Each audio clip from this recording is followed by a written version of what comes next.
Hello students, continuing the discussion on heat treatment. So we have seen what is a heat treatment, what are the different types in the heat treatment in the previous class, annealing and its type, normalizing, and what are the difference between annealing and normalizing. So continuing the discussion on heat treatment, so we'll move on with the two more process in the heat treatment, hardening and tempering. So normally hardening is a primary heat treatment process, but tempering is a secondary heat treatment process. So normally tempering will go when a desired properties are not obtained during a primary. Say for example, during the hardening, the material gets hardened and it becomes very brittle, which will not be applicable or useful for a next machining process and all. So at that time, we go with the tempering where there will be reduction in the duct, that is brittleness or hardness of a material with increasing in the ductility. Okay, so there will be a little bit compromise between ductility and the hardness. So in the tempering, so we are going to have two different methods, one mass tempering and one Haas tempering. So what are those things, and what are these hardening methods and all? So we'll see one by one. When you see the hardening is a type of a heat treatment which is carried out specially, so as the name itself indicates, to increase the hardness. Okay, so specially it is done to increase the hardness of a material.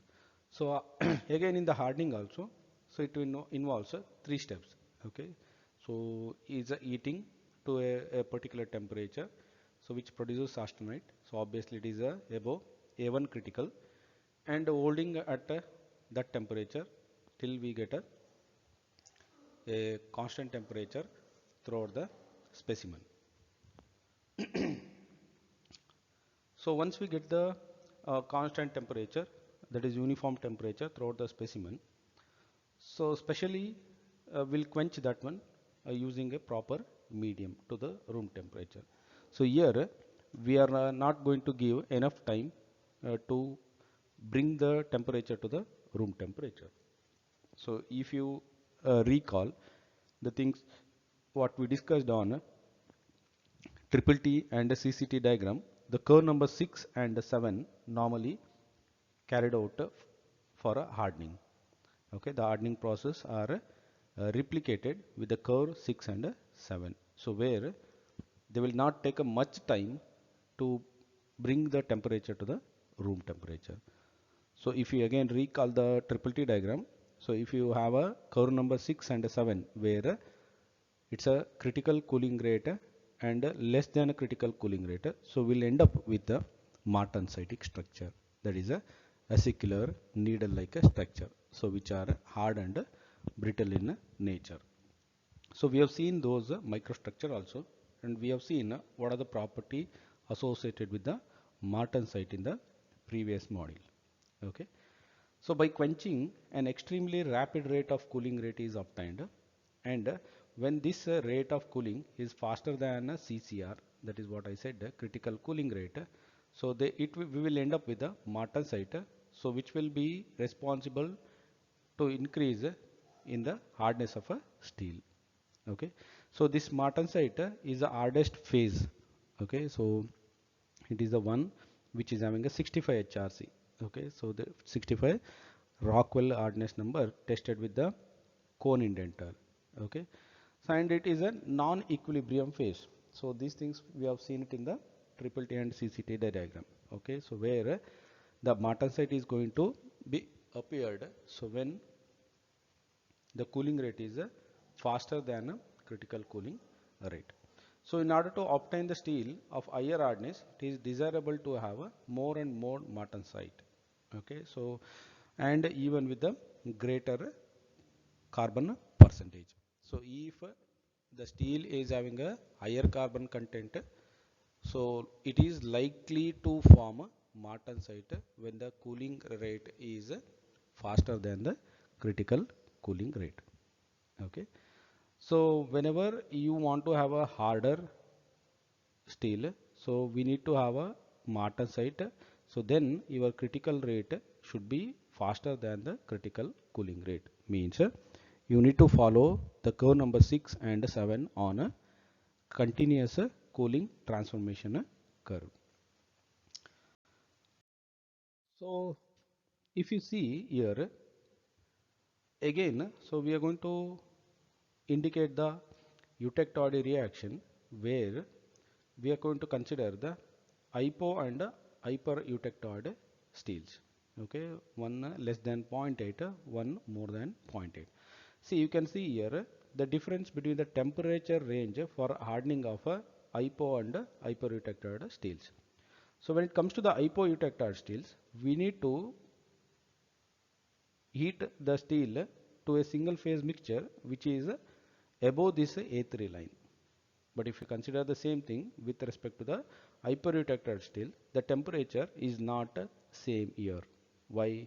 See, as we move towards the right, so the carbon content in the steel is greater than the carbon content which is there in the hypoeutected steels. Means more the carbon content in the steel, more tendency is to form the martensite, and we can achieve the desired property at a lower temperature itself compared to the steels which are having a lower carbon content.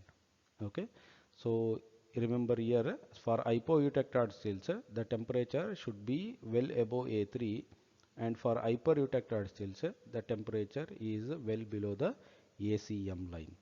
Okay, so what are these A3, A1, ACM? So we have seen during the introduction.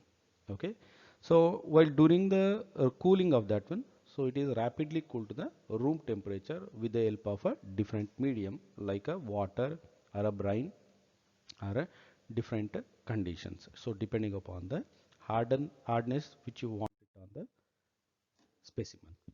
Okay, so here when you see the previous sketch, the same whatever the explanation we have told, see for hypoeutectoid steels the temperature is 30 to 50 degrees Celsius above the upper critical temperature. Okay, means hardening range varies from hypoeutectoid steels of varying carbon content compared to the hypereutectoid which are having a little bit higher carbon percentage. So why we are going to heat above these temperature? So means the completely we need to get a completely austenitic phase. Okay, so to obtain the austenitic phase for hypo and hypereutectoid temperature, so the temperature range is totally different. Okay, so we need not to have any retained perlite or a cementite in the mixture. So we need to get a single solid phase. Okay, so after quenching, so many a times there will be a little bit austenite which is going to remain retained in that microstructure. Okay, so in order to ensure the whole austenite transfer into the martensite, okay, so we need to have a faster cooling rate, so which freezes the austenite into the martensite. Okay, so cementite is retained because itself is a quite hard and also the steel. So various in the iron carbon diagram we have seen the property of a cementite. Cementite is a intermediate metallic compound.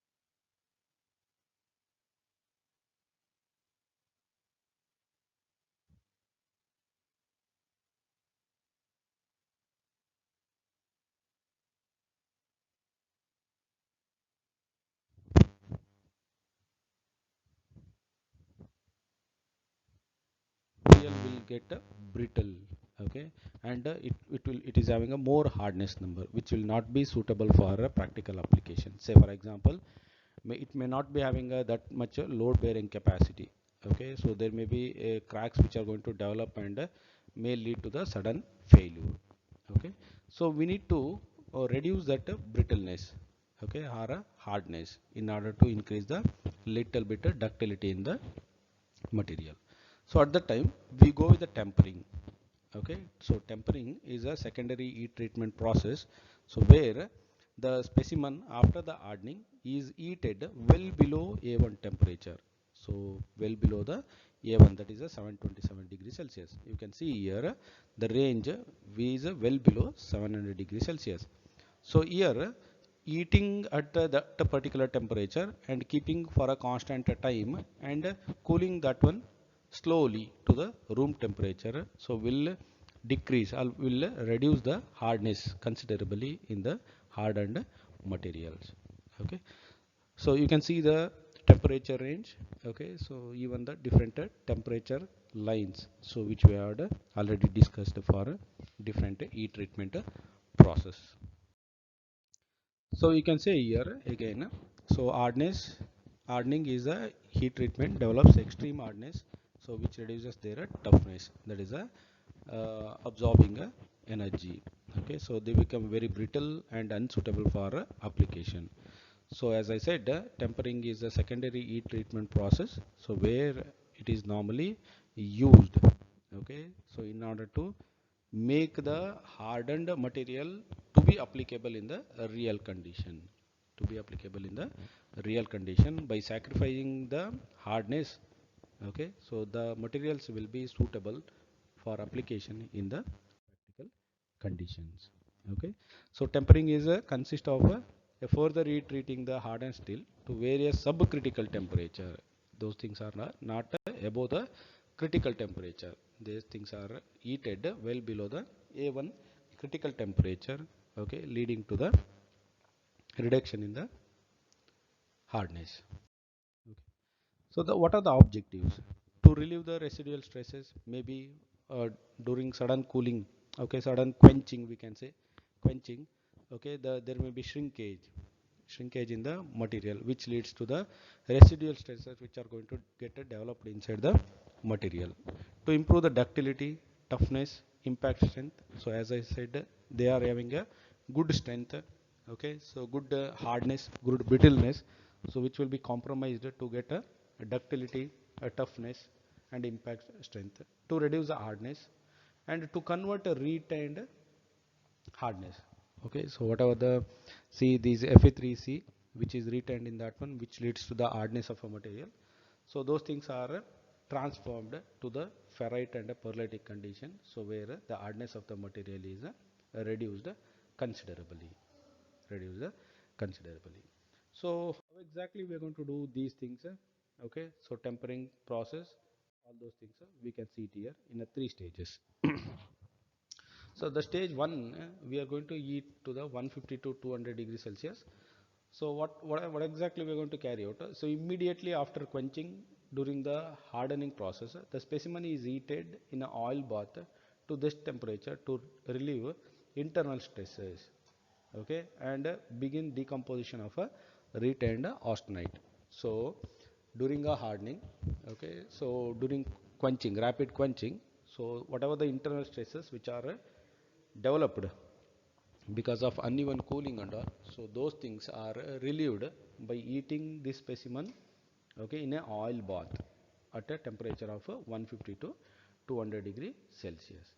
So next stage is 200 to 450. So 200 to 450 in this range, so increases the toughness at the expense of a hardness. So hardness will be reduced considerably by giving rise to the increase in the toughness, okay.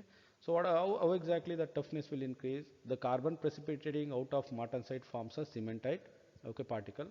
So martensite that remain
coarse spherical at a higher temperature.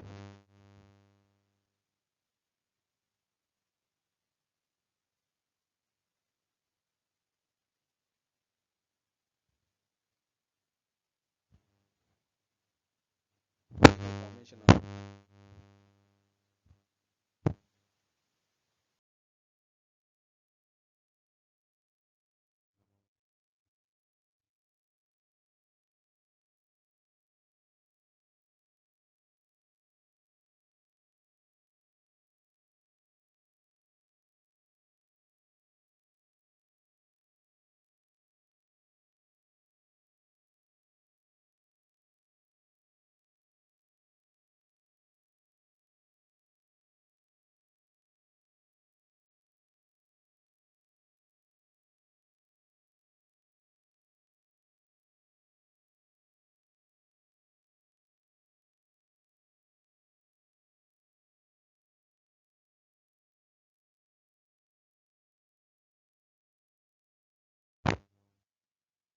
tempered, the martensite will be transformed to the barytic structure, so which is a better impact resin.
Zone than the surface. So as I said, there is a microstructural change in between the surface and the core of a specimen. Okay. So because of this uneven cooling, suddenly cooling that one to the barytic temperature will not allow the material or the phases which are present at the center of the component to come to the barytic zone. And the second category or a type which is very well known in the tempering is a Mott tempering. Okay, so what exactly Mott tempering? Mott tempering is a type of a cooling which is employed to obtain a fully martensitic structure with a minimum distortion and a residual stresses in the specimen. Means we are going to get a 100% martensite, okay, with the decrease or reduction in the residual stresses. So exactly we are going to do this one. You can observe the position of the cooling and the temperature. Okay, so in the previous one we had in the barytic region. So you can see here the austenite is readily cooled to the MS, that is a martensitic starting temperature, well above the martensitic temperature, and it is kept constant to transfer all the austenite into the martensite. Then it is cooled to the room temperature. So exactly we can say here, which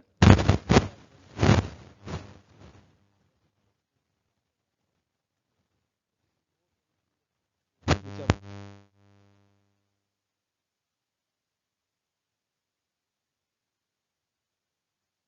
rapidly compared to the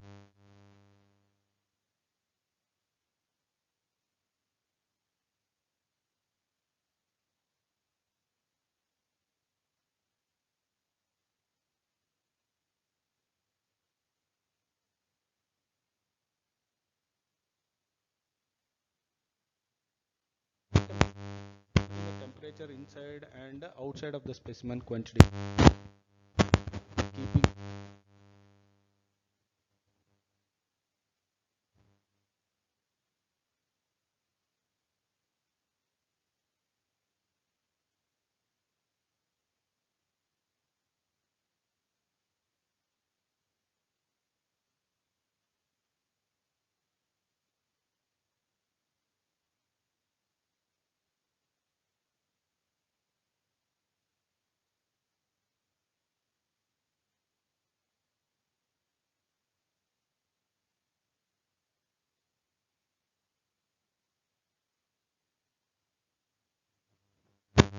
get the mark.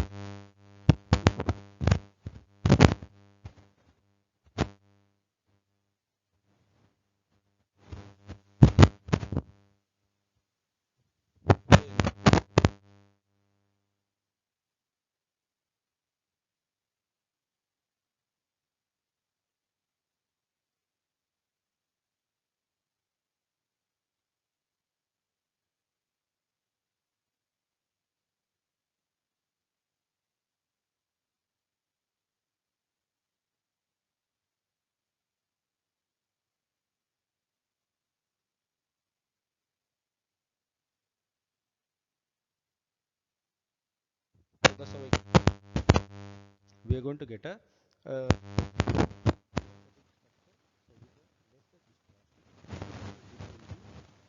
suitable for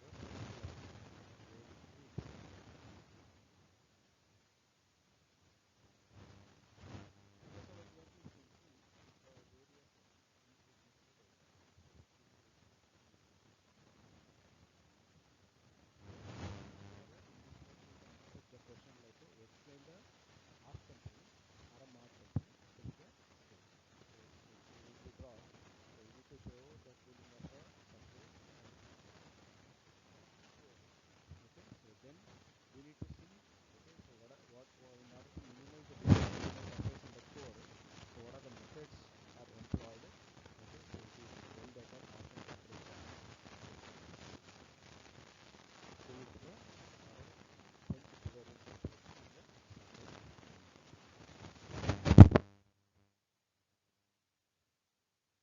The basic of these things, and we'll move on to the next type of a heat treatment.